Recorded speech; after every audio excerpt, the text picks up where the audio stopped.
भारत के क्रांतिकारी इतिहास में भारत की महान वीरांगनाओं का योगदान कभी भी विस्मृत नहीं किया जा सकता। यहाँ पर अनेकों ऐसी महान वीरांगनाएं हुई हैं जिन्होंने समय आने पर अपने देश के लिए और देश की आन बान शान के लिए अपने प्राणों का उत्सर्ग कर दिया। ऐसी ही एक महान वीरांगना झलकारी बाई भी हैं। 22 नवंबर 1830 को झांसी के एक कोली परिवार में जन्मी झलकारी बाई के बारे में आज हम आपको बताने वाले हैं। एक दिन जब कुल्हाड़ी लेकर झलकारी बाई जंगल में लकड़ी काटने गई, तभी वहां एक तेंदुआ आ गया। यदि कोई सामान्य लड़की होती तो तेंदुए को देखकर भाग जाती और तेंदुआ उस भागती हुई लड़की को अपना आहार बना लेता।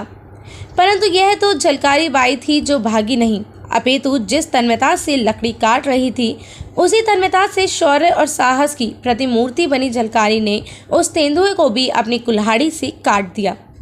कहते हैं ना, होनहार बिरवान के होत चिकने पात, और यही बात झलकारी बाई के विषय में कही भी जाती है।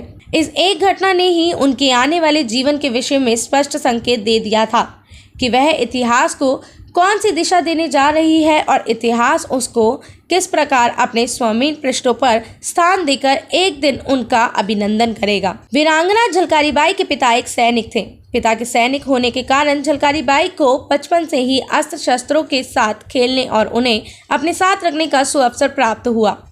बचपन से ही अस्त्र शस्त्रों के साथ खेलने की उसकी प्रवृत्ति ने झलकारी को जीवन के बड़े खेल के लिए तैयार करने में महत्वपूर्ण भूमिका निभाई है। कहते हैं उनके गांव में एक बार डकैतों ने डकैती मारने के लिए हमला बोल दिया। जैसे ही झलकारी बाई को यह सूचना मिली तो उन्होंने गांव वालों को साथ लेकर सुरक्षा की ऐसी व्यवस्था की कि डकैतों को खाली हाथ लौटना पड़ा और अपने प्राण भी बचाने पड़ने पर विवश हो गए। इससे झलकारी बाई का समाज में बहुत अधिक सम्मान बढ़ गया। इसके पश्चात झलकारी बाई का विवाह एक सैनिक के साथ हुआ। इसके परिणाम स्वरूप झलकारी बाई को रानी लक्ष्मीबाई के पास जाने का अवसर मिला। जब वह रानी लक्ष्मीबाई को किसी विशिष्ट अवसर पर बधाई देने पहुंची तो रानी उसे देखकर बहुत प्रभावित हुई, क्योंकि उनकी शक्ल रानी लक्ष्मीबाई से मिलती थी। 1857 की क्रांति के समय जब अंग्रेजों ने रानी लक्ष्मीबाई के किले पर आक्रमण किया तो उस समय झलकारी बाई के शौर्य की परीक्षा की घड़ी आई। जब रानी लक्ष्मीबाई शत्रुओं से घिर गई और गद्दारों के कारण रानी को अप्रत्याशित कष्टों का सामना करना पड़ा, तब झलकारी बाई ने अपने आप को सहर्ष देश सेवा के लिए समर्पित और प्रस्तुत कर दिया।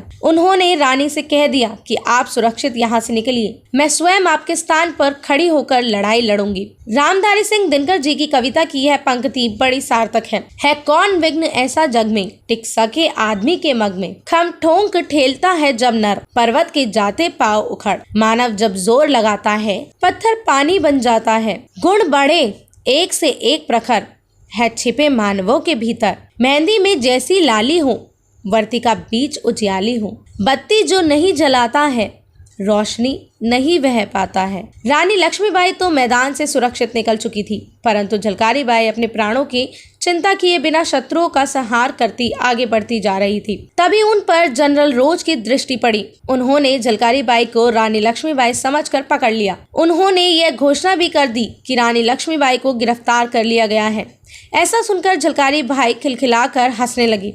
उनकी हंसी को देखकर रोज बौखला गया। जब उसे वास्तविकता का पता चला तो उसने कहा कि यह लड़की पागल है, परंतु यदि ऐसे पागल भारत में हो जाए तो हमारे लिए यहाँ रहना सर्वथा असंभव हो जाएगा। शत्रु इतिहासकारों ने इतिहास में झलकारी बाई को अधिक स्थान नहीं दिया है। यही कारण है कि उनके अंतिम समय का सही विवरण हमें उपलब्ध नहीं है। कहा जाता है कि उन्हें अंग्रेजों ने तोप के मुंह पर बांधकर उड़ा दिया था। वृंदावन लाल वर्मा ने अपने प्रसिद्ध उपन्यास झांसी की रानी में झलकारी बाई का उल्लेख किया है। आज अपनी इस महान वीरांगना को अपने इतिहास में उचित स्थान व सम्मान देने का समय आ गया है। इस देश के शत्रु भाव रखने वाले विदेशी मुगलों और तुर्कों पर पीएचडी की डिग्री करने का समय अब बीत चुका है। अब इस देश के उन माटी के लालों और वीरांगनाओं पर शोध होने का समय आ गया है, जिन्होंने इस देश की आन बान शान के लिए अपना सर्वस्व समर्पित कर दिया हो।